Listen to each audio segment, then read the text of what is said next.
Oui, bonjour, je m'appelle Destin. Je suis journaliste, reporter d'images pour le compte de Regard des banlieues. Moi, j'avais juste une question parce qu'en fait, je vois énormément des hommes politiques, des femmes politiques aussi, s'afficher avec des stars du sport ou du cinéma. Et carrément, on les voit dans les magazines People. Et je me suis dit, en vue des élections, n'est-ce pas de la démagogie par rapport au public jeune, aux électeurs jeunes? Vos programmes proposent une hausse du pouvoir d'achat, une revalorisation du SMIC ainsi que diverses baisses d'imposition. Comment comptez-vous concilier les deux et où allez-vous trouver les moyens financiers? On nous rabâche que tout travail mérite salaire, qu'il faut travailler plus pour gagner plus, etc.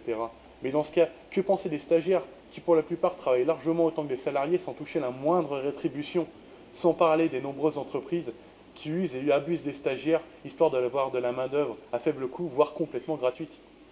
Après nous avoir servi le CES, le CNE et autres CPE, comptez-vous proposer aux jeunes un nouveau contrat qui n'aboutisse pas au RNI? De plus en plus se pose le problème des confrontations entre les citoyens et les forces de l'ordre. Sachant que la répression ne fait qu'envenimer la situation, que proposez-vous sérieusement pour réussir à la calmer?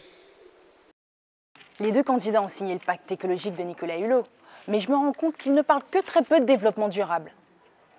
C'est ce que j'aimerais leur demander. Qu'en est-il de vos propositions concernant l'effet de serre et le réchauffement climatique qui, eux, nécessitent des solutions à long terme? En sacrifiant l'écologie à l'économie, ne fait-on pas l'impasse sur les générations futures?